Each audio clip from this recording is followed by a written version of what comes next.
Samantha Koenig was born on August 30, 1993 in Anchorage, Alaska. This largest population center in the state is characterized by a quiet, measured way of life, a harsh climate and endless open spaces surrounded by snow-capped mountains. The girl loved animals very much, so after school she planned to find a job related to them. Another option for her was a career as a doctor. Samantha even considered applying to the Navy as a nurse. In her free time from school, she worked part-time at the Samples restaurant and Harley-Davidson dealership. In early 2012, when she was 18 years old, she found another part-time job at a small chain coffee shop located in the inner city. Samantha was excited about this opportunity. Firstly, the work was quite easy, and secondly, she had to be alone on shift, so the entire work process depended only on her. However, her father did not share this enthusiasm. He was worried that Samantha would have to work alone into the night and tried to dissuade her.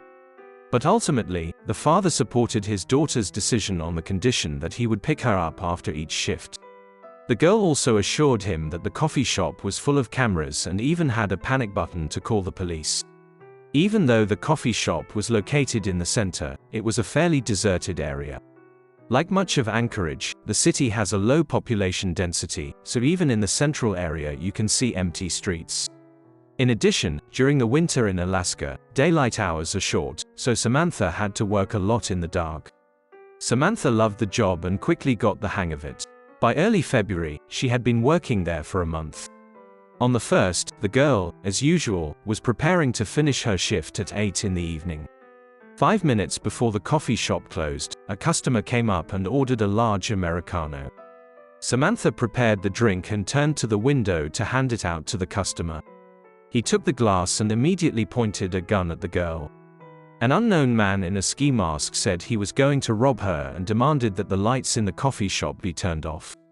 Samantha complied with his demand, and the criminal immediately climbed inside through the window. Everything that happened was caught on surveillance cameras, but these silent witnesses could not help the girl. Frightened by an armed robber, she also did not press the panic button.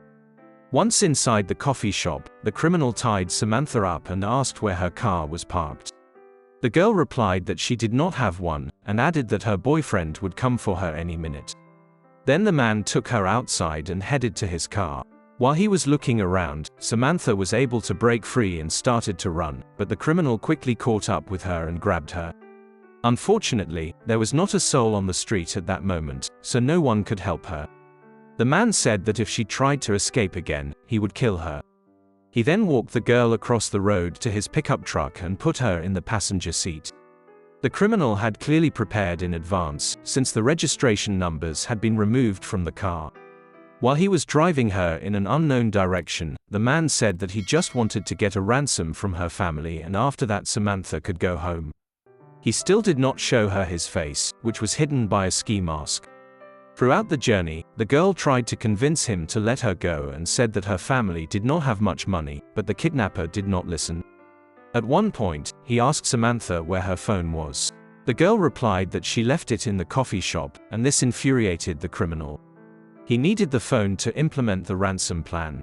Then he returned to the coffee shop with his smartphone and sent 2 messages from it to Samantha's boss and her boyfriend. In them, the kidnapper wrote on behalf of the girl that she was tired and would go out of town with friends for a few days. All this time, Samantha was in his pickup truck. After sending the messages, the thief took the battery out of the phone and got behind the wheel again. He took the girl to an unknown location that looked like a barn and told her to sit quietly. The man said that if she tried to scream, he would kill her. He also added that he has a police scanner, and if she somehow manages to call for help, he will know about it immediately. The criminal asked Samantha for her credit card, but things weren't that simple. The girl said she shares a bank account with her boyfriend and he has the card. Then the man decided to steal it, having previously found out the guy's address and PIN code. He left the tied Samantha alone and went to get the map. The girl said that she always lies in the guy's car. Arriving at the scene, the criminal saw the desired car and began to open it. At that very moment the guy noticed him from the window and hurried outside, but he was late. The thief took out the card and quickly disappeared. On the way back, he stopped at an ATM to check his PIN code, after which he returned to Samantha. Meanwhile, the girl's relatives and boyfriend were in panic. The guy didn't believe for a second that the message was written by her, and everyone understood that something bad had happened to Samantha, but at that moment none of them connected the theft of the credit card with the girl's disappearance. The guy didn't even think that these events could be somehow connected. That night, Samantha's family contacted the police. They started searching. Of course, the first thing they did was to examine the footage from the coffee shop's cameras and immediately witnessed her abduction. The FBI soon became involved in the case, but they were unable to find any serious leads. The criminal clearly carefully prepared for the abduction. Not a single detail was caught on camera by which he could be identified. Meanwhile, the girl's relatives, with the help of caring people, collected $41,000, which they promised for information about Samantha's whereabouts. The parents constantly gave interviews to local television channels, begging them to share any information about the fate of the daughter. Flyers with Samantha's photo and reward information appeared all over Anchorage, but police never received any valuable information. As the days passed, detectives, out of desperation, began checking all of Samantha's acquaintances, including her boyfriend and relatives, but they quickly established that none of them had anything to do with the kidnapping. Almost a month has passed. On February 24th, Samantha's boyfriend received a new message from her number that said, "There's a horse park sign under Albert's photo. Isn't that cute?" Investigators immediately realized that we were talking about the local Connors Bogue Park, and together with the girl's relatives they headed there. After some time, they saw what the kidnapper had in mind. In the park there was a stand with various leaflets, among which was a photo of a dead dog named Albert. The owners placed this piece of paper on the stand to say goodbye to their pet. But detectives noticed a plastic bag underneath. When they opened it, they saw a Polaroid photo of Samantha with a newspaper dated February 13th in the background, as well as a letter written on a typewriter in which the kidnapper demanded that $30,000 be deposited into her bank account. He promised to kill the girl if these conditions were not met. The FBI immediately came up with a plan that could help them catch this clever criminal. They told the girl's father to top up the card in parts so that the kidnapper would have to approach the banks multiple times. The father did just that. First, the man deposited $5,000, and a few hours later this money was withdrawn from one of the Anchorage ATMs. The kidnapper was caught on camera, but even here the detectives were met with failure. The man was wearing a hat, a hood, glasses and, apparently, a false beard and mustache. It was simply impossible to identify him from the photograph. The police immediately arrived at this ATM, but the criminal had already fled. A week later, the thief withdrew another round of money in Willcox, Arizona, at the opposite end of the United States. He traveled 6,000 kilometers to confuse investigators, but they continued to monitor his activities. The next cash withdrawal took place in Lordsburg, New Mexico, just an hour from Arizona. He then withdrew money twice more in different cities in Texas. Meanwhile, police carefully examined photographs from ATMs. They soon realized that the criminal had made a huge mistake. In Willcox, he left his car in the camera's view, thanks to which detectives now knew the model of his car. Of course, it was impossible to make out the numbers in such a picture, but now they had something to work with. Investigators feared the kidnapper might cross the border into Mexico, so all patrols were instructed to stop white Ford Focuses. A few days later, on March 13th, the Texas Highway Patrol spotted the vehicle in a hotel parking lot. A man was driving. The officer decided to wait for him to move and follow him. Soon the man left the parking lot and headed along the highway. Once the driver was 3 miles over the speed limit, the patrolman ordered him to pull over to the side of the road. This was done in order to lull the suspect's vigilance. If a dangerous criminal is driving, he may be armed and ready to fight to the last. Therefore, the patrolman pretended that the reason for the stop was a minor violation. The driver of the white Ford was identified as Israel Keys, 34, of Anchorage. This immediately alerted the policeman, and he decided to search his car, simultaneously calling for reinforcements. Samantha's cell phone and her boyfriend's bank card were found in the car. They also found a pistol, a false mustache and beard, and dark glasses. The police had no doubt that he was behind Samantha's kidnapping, but they were still shocked because Keys had never been on their radar. The man had an absolutely clean criminal history. He lived with his girlfriend and 10-year-old daughter, and successfully ran his own small construction business. He enjoyed respect and trust among his acquaintances. Even some employees of the Anchorage prosecutor's office resorted to his services for repairs and construction. But first of all, everyone was worried about one question: where is Samantha? During interrogations, Keyes behaved extremely calmly. He joked and laughed a lot. The FBI agents maintained a dialogue in his style, and after some time he admitted to what he had done. He stated that he had been planning to rob the coffee shop for several days. He did not know in advance whether the worker would be kidnapped. Moreover, he developed 2 rules, which he himself violated: never look for victims near his own home and never transport them in his car. All this made him doubt, standing in a dark coffee shop in front of Samantha, but he decided to act to the end. On the evening of the abduction, he took her to a barn in the backyard of his house, where his daughter and girlfriend were at that moment.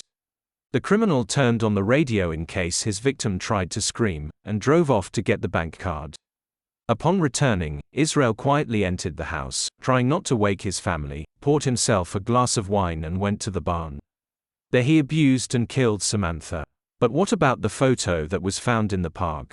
It showed the February 13th edition of the newspaper, published 2 weeks after the abduction, and Samantha appeared alive. But in fact, she was dead all this time. There is no manipulation in the photo. Keyes sewed on her eyelids so that her eyes were open and applied makeup to her face. According to a detective who was present at the interrogation, Israel recounted details about the murder with such ease, as if he was listing the foods he had eaten for breakfast. The criminal agreed to tell all this on the condition that the part of the interrogation with the confession would not be published. He did not want his daughter to hear all this. At the same time, he killed Samantha just a few tens of meters from her bedroom. The detectives already thought that the stories were over, but this was just the beginning. The morning after the murder, Israel and his family went on a sea cruise from New Orleans. Tickets for it were purchased in advance, and the criminal was well aware that he was committing this murder just a few hours before departure. Accordingly, he had to leave the body somewhere so that no one would find it. Israel did the simple thing and left him in the same barn. It was freezing outside, so my body quickly froze. Returning home 2 weeks later, Israel again abused the girl, took a photo with a newspaper and wrote a ransom letter using a typewriter. After that, he divided the body into parts and went to a small lake 40 minutes from Anchorage. Using a chainsaw, he made a hole in the ice, where he placed bags containing body parts and additional weights. After all this, the maniac took up winter fishing. Police divers spent 10 hours recovering the bags from the bottom. Detectives also learned that during his interstate trips between ATMs, Israel used a rental car, the same white Ford Focus. At some point, he had a problem and went to one of the dealerships to have his car replaced. Surprisingly, this moment played a key role in the capture of the criminal. The car was caught on an ATM camera before it broke down, and all the police were looking for this particular model. The dealership gave him the same white Focus, since they didn't have any other suitable cars at that time. If the situation had been different, he would never have been stopped. In the end, during interrogations, Israel confirmed what the investigators had already guessed: Samantha was far from his first victim. The criminal promised to tell them about all the crimes he had committed in exchange for 2 conditions. Firstly, he wanted to be guaranteed a death sentence and demanded that it be carried out within a year of its issuance. Secondly, he asked that everything he said be kept secret from the press. These conditions surprised the detectives, but they saw no reason for refusal, and the maniac began to tell them terrible stories.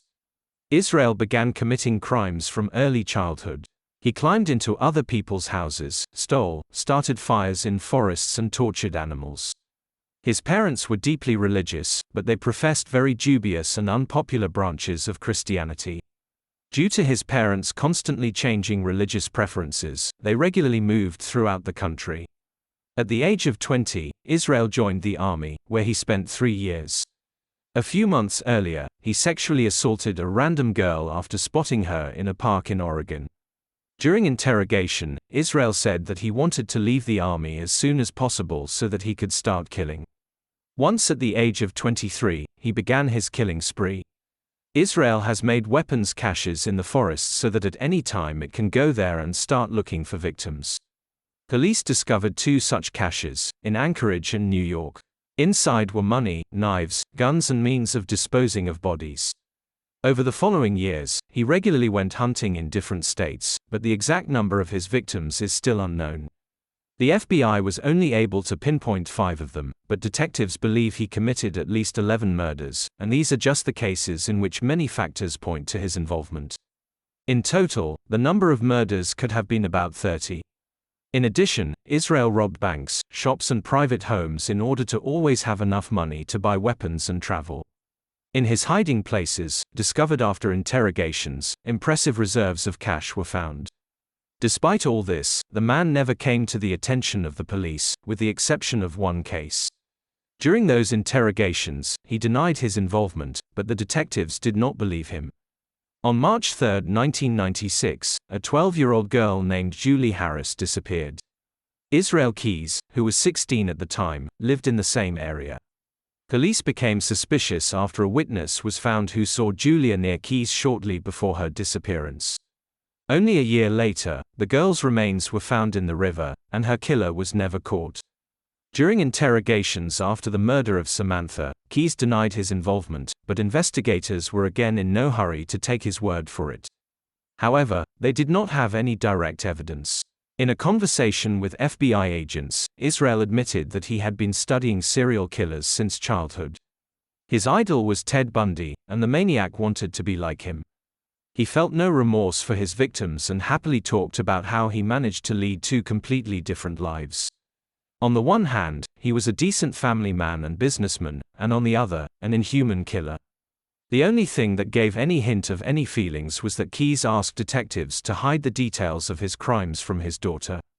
He also stated that he never killed children or those who had them, again because of his own daughter. The FBI agents did not believe this, but they could not prove otherwise. They were all forced to admit that Israel was an extremely thoughtful maniac who made only one mistake in the entire series of his crimes. Investigators hoped that he himself would tell them about all his atrocities, but this never happened. 9 months after his arrest, Keyes took his own life in his cell.